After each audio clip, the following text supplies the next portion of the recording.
তদন্ত প্ৰক্ৰিয়া ভাল মতে চলি আছে আৰু এটা কথা যি ওলাই আছে যে SIT ছিংগাপুৰত কিয় যোৱা নাই বা কেতিয়া যাব, এই ক্ষেত্ৰত মই আপোনালোকক এটা কথা ক্লিয়াৰ কৰিব বিচাৰোঁ যে ছিংগাপুৰত ইনভেষ্টিগেশ্যন কৰিবলৈ এটা বিশেষ ব্যৱস্থা আছে, যিহেতু এইটো এটা ফৰেইন কাণ্ট্ৰি। এখন দেশৰ আৰক্ষীয়ে আন এখন দেশত গৈ নিজাববীয়াকৈ কোনো তদন্ত কৰিব নোৱাৰে। সেইটো কোনোবা এখন দেশৰ পুলিচ ভাৰততো আহি কৰিব নোৱাৰে, কাৰণ ভাৰতে সেইটো পাৰ্মিশ্যন নিদিব, বা ভাৰতৰ পুলিচ আমি গৈ এখন বিদেশী ৰাষ্ট্ৰত নিজাববীয়াকৈ তদন্ত কৰিব নোৱাৰে। সেই কথাটো খুব ক্লিয়াৰলি ইণ্টাৰনেশ্যনেল ল বা ইণ্টাৰনেশ্যনেল ট্ৰিটিত উল্লেখ আছে।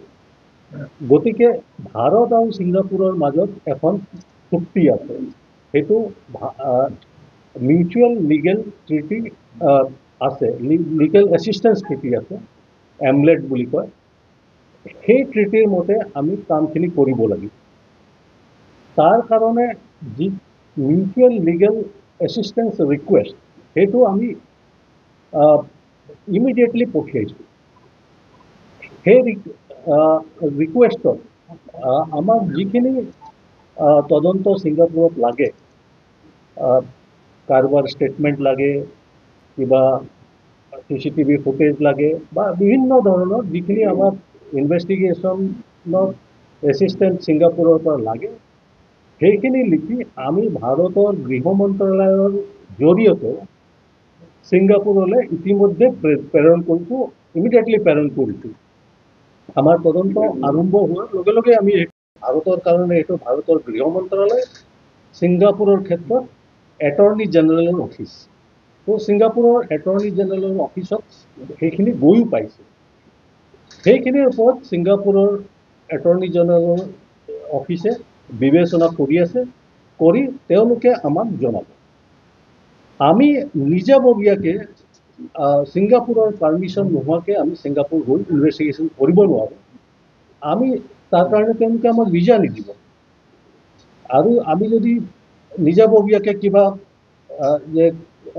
কিবা ধৰক টুৰিষ্ট ভিজা লৈ মনে মনে গৈ ইনভেষ্টিগেশ্যন কৰিব বিচাৰোঁ, সেইটো ইল্লিগেল হ'ব। ইল্লিগেল হ'ব। ছিংগাপুৰে সেইটো আমাক ভিজা ভায়লেশ্যনৰ কাৰণে প্ৰচিকিউট কৰিব পাৰে। তাৰোপৰি তেনেকৈ যদি আমি কিবা এটা এভিডেঞ্চ তাৰ পৰা আনো, আমাৰ কোৰ্টত সেইটো এডমিছেবল নহয়। গতিকে মই যিটো কথা ক'লোঁ যে ছিংগাপুৰত যিখিনি ইনভেষ্টিগেশ্যন কৰিব লাগিব, সেইটো আমি ছিংগাপুৰ পুলিচৰ দ্বাৰাহে কৰিব পাৰিম, তেওঁলোকৰ সহযোগত কৰিব পাৰিম। আৰু সেই সহযোগৰ কাৰণে যিখিনি মিউচুৱেল লিগেল এছিষ্টেঞ্চ ৰিকুৱেষ্ট ইতিমধ্যে গৈ আমাৰ ছিংগাপুৰৰ এটৰ্নি জেনেৰেলৰ অফিচত গৈ পাইছে। তেওঁলোকে বিবেচনা কৰি আমি তেওঁলোকৰ ভাৰতীয় হাই কমিশ্যন যি আছে ছিংগাপুৰত, তেওঁলোকৰ লগত আমি কনষ্টেণ্টলি যোগাযোগত আছোঁ আৰু আমি পাৰ্চু কৰি আছোঁ। আৰু ছিংগাপুৰত ইনভেষ্টিগেশ্যনটো কৰিবলৈ ছিংগাপুৰৰ আৰক্ষীৰ বা তেওঁলোকৰ যি কনচাৰ্ণ এজেঞ্চি আছে, তেওঁলোকৰ সহযোগ লাগিবই। সেইটোৰ জৰিয়তে আমি লিগেলি কৰিব পাৰিম।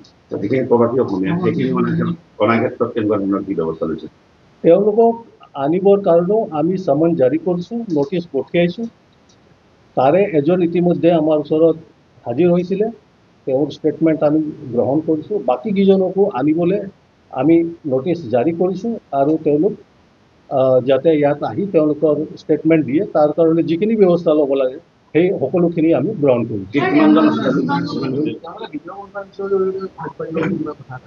নহয়, ভিডিঅ' কনফাৰেন্সিঙৰ জৰিয়তে নহয়, তেওঁলোকে নিজে ফিজিকেলি ইয়াত হাজিৰ হৈ ষ্টেটমেণ্ট দিব লাগিব।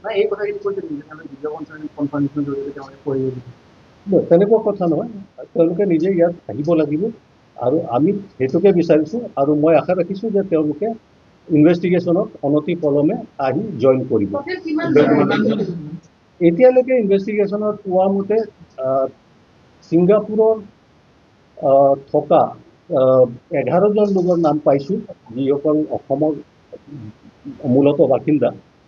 তেওঁলোক ইয়ৰ্কত আছিলে, তেওঁলোকক আমি বিচাৰিছোঁ। কালি ভিচাৰা ৰিপৰ্টটো আহিছে, কেনেকুৱা ধৰণৰ কি কি পাইছে তাত? ভিচাৰা ৰিপৰ্ট আমি চেণ্ট্ৰেল ফৰেনচিক চায়েন্স লেবৰেটৰী দিল্লীলৈ পঠিয়াইছিলোঁ। GMCHত যেতিয়া পোষ্টমৰ্টম হৈছিল তেওঁলোকে এক্সিবিটবিলাক তাত ৰাখিছিল, বিচাৰা আমি পঠিয়াইছিলোঁ আৰু CFSL দিল্লীৰ পৰা আমি ৰিপৰ্ট পাইছোঁ। সেই ৰিপৰ্ট আমি গুৱাহাটী মেডিকেল কলেজলৈ পঠিয়াই দিছোঁ। গুৱাহাটী মেডিকেল কলেজে এটা এক্সপাৰ্ট কমিটি গঠন কৰিছে, আপোনালোকে ইতিমধ্যে জ্ঞাত। সেই কমিটিয়ে বিচাৰা ৰিপৰ্টটো বিবেচনা কৰি তেওঁলোকে পোষ্টমৰ্টমৰ চূড়ান্ত প্ৰতিবেদন দাখিল কৰিব। পোষ্টমৰ্টমৰ চূড়ান্ত প্ৰতিবেদন পোৱাৰ লগে লগে আমি সেইটো কোৰ্টত জমা কৰিম আৰু পৰিয়ালবৰ্গ তেওঁলোকৰ লিগেল ৰাইট আছে, তেওঁলোকে পাব। গতিকে আমি তেওঁলোককো পোষ্টমৰ্টমৰ এটা প্ৰতিলিপি বাই হেণ্ড আৰু বাই ৰেজিষ্টাৰ্ড পোষ্টৰ যোগেদি তেওঁলোকক আমি দিম। চাওক, এইটো পোষ্টমৰ্টম ফাইনেল ৰিপৰ্ট GMCHে দিব। গতিকে এতিয়া আণ্ডাৰ ইনভেষ্টিগেশ্যন মেটাৰ, সেইটোত মই মন্তব্য কৰিব নোৱাৰিম। গোটেই আমি অপেক্ষা কৰিব লাগিব ফাইনেল পোষ্টমৰ্টম ৰিপৰ্ট যেতিয়া GMCHৰ পৰা পোৱা হ'ব। মই এইটোকে ক'ম যে দুজন PSক আপোনালোকে জ্ঞাত গ্ৰেপ্তাৰ কৰা হৈছে। তেওঁলোকক আমি পুলিচ কাষ্টডিত লৈছোঁ, তেওঁলোকৰ জেৰা চলি আছে। সেইখিনি ডিটেইলছ তদন্ত চলি আছে। মই আপোনালোকক এতিয়া মন্তব্য কৰাটো উচিত নহ'ব। যিসকল লোক এৰেষ্ট হৈছে, যিসকল লোকক আমি কাষ্টডিত লৈছোঁ, সেই বিষয়ে আপোনালোক ইতিমধ্যে জ্ঞাত।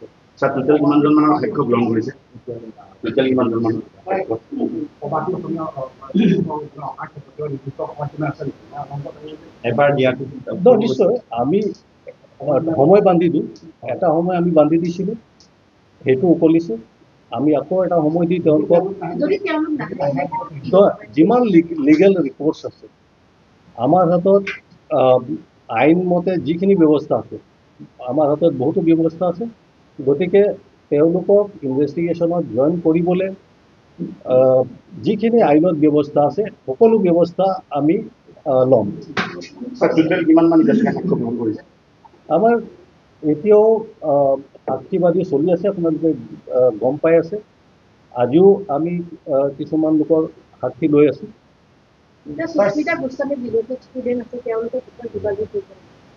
মই ইতিমধ্যে কৈছোঁ যে ছিংগাপুৰত যিসকল আছিলে তেওঁলোকক সকলোকে আমি নটিচ জাৰি কৰিছোঁ আৰু আমি আশা কৰিছোঁ তেওঁলোকে খুব সোনকালে আহি ইনভেষ্টিগেশ্যনত জইন কৰিব।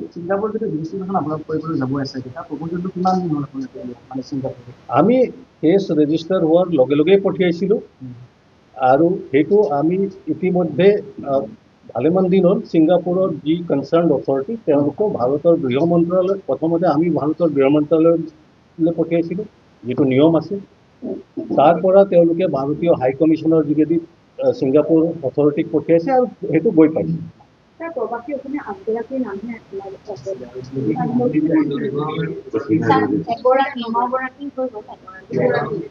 মুঠতে 11গৰাকী আছে।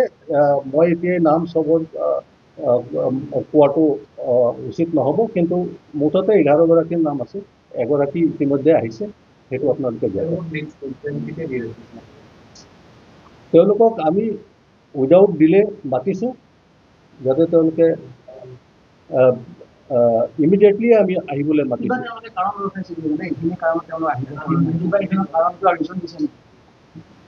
তেওঁলোকে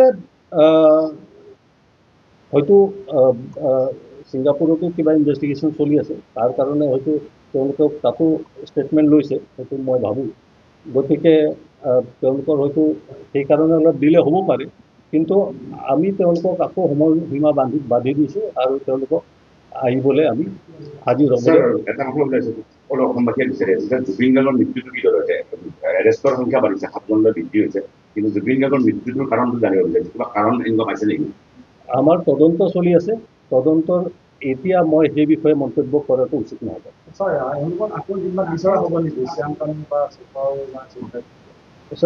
এইটো আইনত যিটো ব্যৱস্থা আছে, এট এ টাইম আমি মেক্সিমাম 14 দিনৰ কাষ্টডি পাব পাৰোঁ। আমি ইতিমধ্যে তেওঁলোকৰ 14 দিনৰ কাষ্টডি কোৰ্টে আমাক দিছে। গতিকে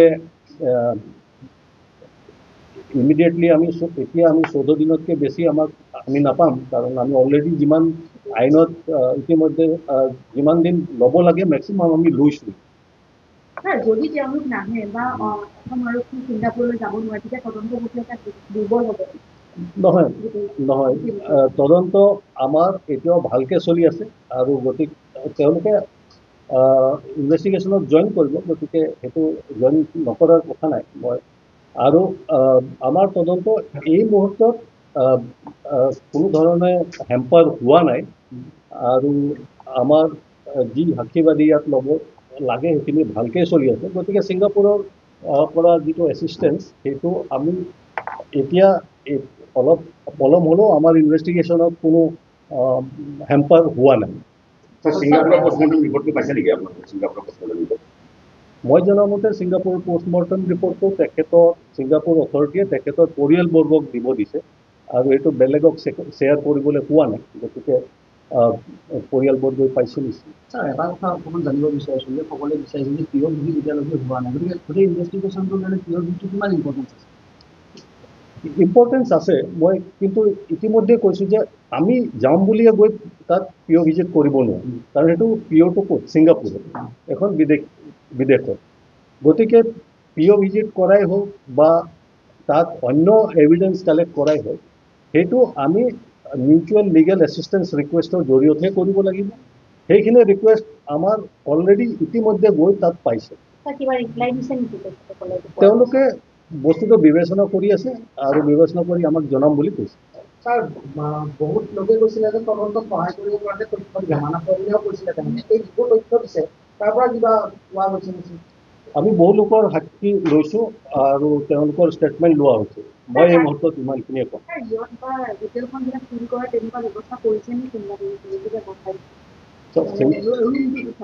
সেইটো ছিংগাপুৰ আৰক্ষীয়ে কি ইনভেষ্টিগেশ্যন কৰিছে সেইটো বিষয়ে মই জ্ঞাত নহয়, বা তেওঁলোকে আমাক নজনায়। আমাক যিখিনি লাগে ছিংগাপুৰত তদন্তৰ কাৰণে, সেইটো মিউচুৱেল লিগেল এছিষ্টেঞ্চ ৰিকুৱেষ্ট বুলি কোৱা হয়। সেই ৰিকুৱেষ্ট আমি ইতিমধ্যে পঠিয়াইছোঁ, আৰু সেইটো ছিংগাপুৰত গৈ পাব। ধন্যবাদ। জেলৰ কথাটো ক'ত ৰাখিব, কিবা এনেকুৱা ধৰণৰ কাম পাইছে নেকি? তাৰ বিষয়ে মই এতিয়া মন্তব্য কৰিব নোৱাৰিম। জেলত ধৰক চিকিউৰ নহয়, এনেকুৱা ধৰণৰ কথা ওলাইছে। সেইটো বিষয়ে মই এতিয়া মন্তব্য কৰিব নোৱাৰিম। ইডিৰ কথাটো আপোনালোকে ইডিক সুধিব লাগিব। ইডিৰ বিষয়ে মই মন্তব্য কৰিব নোৱাৰিম।